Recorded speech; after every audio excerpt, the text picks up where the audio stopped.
السلام علیکم ورحمۃ اللہ وبرکاتہ نحمده ونصلی علی رسولہ الکریم اما بعد۔ آج کا سبق سن لیجئے۔ حج کے متعلق یہ 10واں سبق ہے۔ حضور اکرم صلی اللہ علیہ وسلم کا ارشاد ہے کہ زمزم کا پانی جس نیت سے پیا جائے وہی فائدہ اس سے حاصل ہوتا ہے۔ یہ حدیث ابن ماجہ میں ہے۔ دوسری حدیث میں یہ بھی آیا ہے کہ اگر تو اس کو پیاس بجھانے کے واسطے پیے تو اس کا کام دے، اور کھانے کی جگہ پیٹ بھرنے کے لیے پیے تو اس کا کام دے، اور اگر کسی مرض سے صحت کی نیت سے پیے تو اس کا کام دے۔ یہ حضرت جبریل علیہ السلام کی خدمت ہے اور حضرت اسماعیل علیہ السلام کی سبیل ہے۔ حضرت جبریل علیہ السلام کی خدمت کا مطلب یہ ہے کہ ان کی سعی سے، ان کی کوشش سے یہ چشمہ زمین سے ابلا تھا، جس کا قصہ بہت مشہور اور معروف ہے۔ اس لیے زمزم کا پانی خوب پیا جائے۔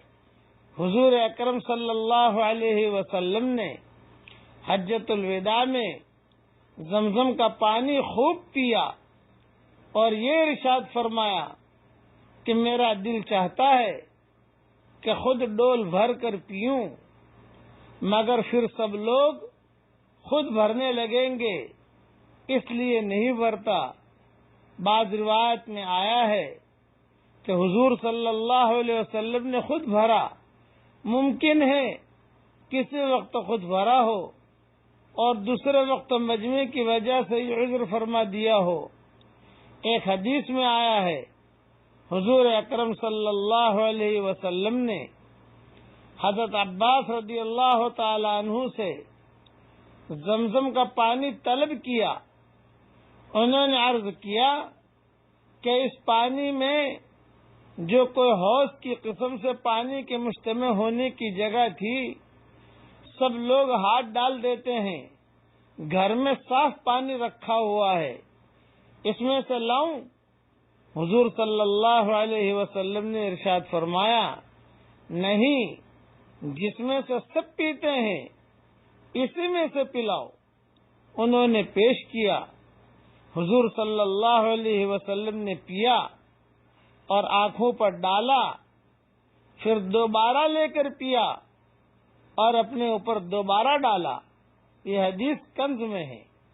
ایک حدیث میں حضور صلی اللہ علیہ وسلم کا ارشاد نقل کیا گیا ہے کہ ہم میں اور منافقین میں یہ فرق ہے کہ وہ زمزم کے پانی کو خوب سیراب ہو کر نہیں پیتے، منافقین معمولی سا پیتے ہیں۔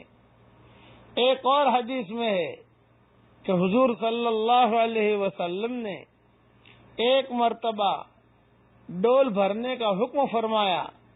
ڈول بھر کر کنویں کے کنارے پر رکھا گیا۔ حضور صلی اللہ علیہ وسلم نے اس ڈول کو ہاتھ سے پکڑ کر بسم اللہ کہہ کر دیر تک پیا، پھر فرمایا الحمدللہ۔ اس کے بعد پھر بسم اللہ کہہ کر دیر تک پیا، پھر فرمایا الحمدللہ۔ پھر ارشاد فرمایا کہ ہم میں اور منافقوں میں یہی فرق ہے کہ وہ خوب سیراب ہو کر اس کو نہیں پیتے۔ کہ منافق آدمی ہوگا زمزم کا پانی تھوڑا پیے گا، وہ سیر ہو کر نہیں پیے گا۔ مومن ہوگا وہ گڑ گڑ خوب پیے گا اور بالکل پیٹ بھر کے پیے گا۔ زمزم کے پانی پی کر بھی، زمزم کا پانی پینے کے بعد بھی دعا قبول ہوتی ہے۔ عبداللہ ابن عباس رضی اللہ تعالی عنہما فرماتے ہیں کہ حضور صلی اللہ علیہ وسلم جب زمزم کا پانی پیتے تو یہ دعا پڑھتے۔ پڑھ لیجئے میرے ساتھ یہ دعا، اللہم انی اسألک علما نافعا ورزقا واسعا وشفاء من کل داء۔ ترجمہ، اے اللہ، ترجمہ میرے ساتھ پڑھ لیجئے۔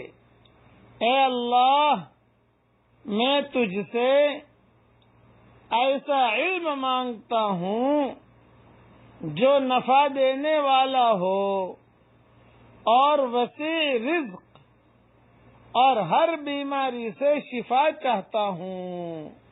حضور صلی اللہ علیہ وسلم یہ دعا پڑھتے تھے زمزم کا پانی پی کر، اس لیے حاجی جب زمزم کا پانی پیے تو یہ دعا ضرور یاد کر لیں، ضرور پڑھیں۔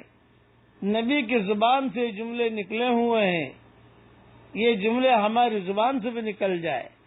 زمزم کا پانی یہ بہت ہی برکت والا پانی ہے۔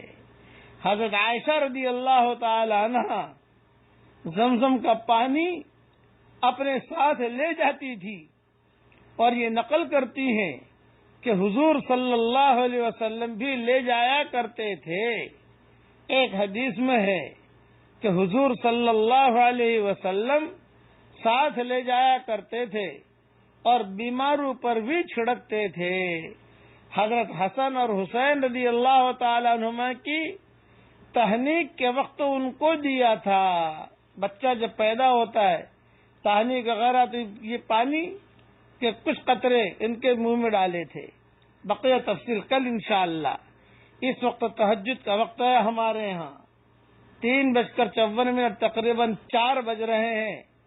اس وقت ایک دعا کرتا ہوں کہ اے اللہ، جس نے بھی ہم سے دعا کی درخواست کی ہو، یا دعا کے لیے کہا ہو، یا دعا کے لیے کہلایا ہو، یا دعا کے لیے خطوط میں لکھا ہو، یا جن کا ہم پر کسی قسم کا حق اور احسان ہو، یا جو ہمیں اپنی دعاؤں میں یاد کرتے رہتے ہوں، یا دعا کے لیے کہنا چاہتے تھے مگر کہہ نہیں پائے ہوں، اے اللہ ان سب کی اور ہم سب کی ساری جائز مرادوں کو پوری فرما، اور ہماری دعاؤں میں اور حج کی دعاؤں میں، عرفات کی دعاؤں میں ان کا پورا پورا حصہ عطا فرما، نصیب فرما، آمین۔ والسلام علیکم ورحمۃ اللہ وبرکاتہ، وآخر دعوانا ان الحمد للہ رب العالمین۔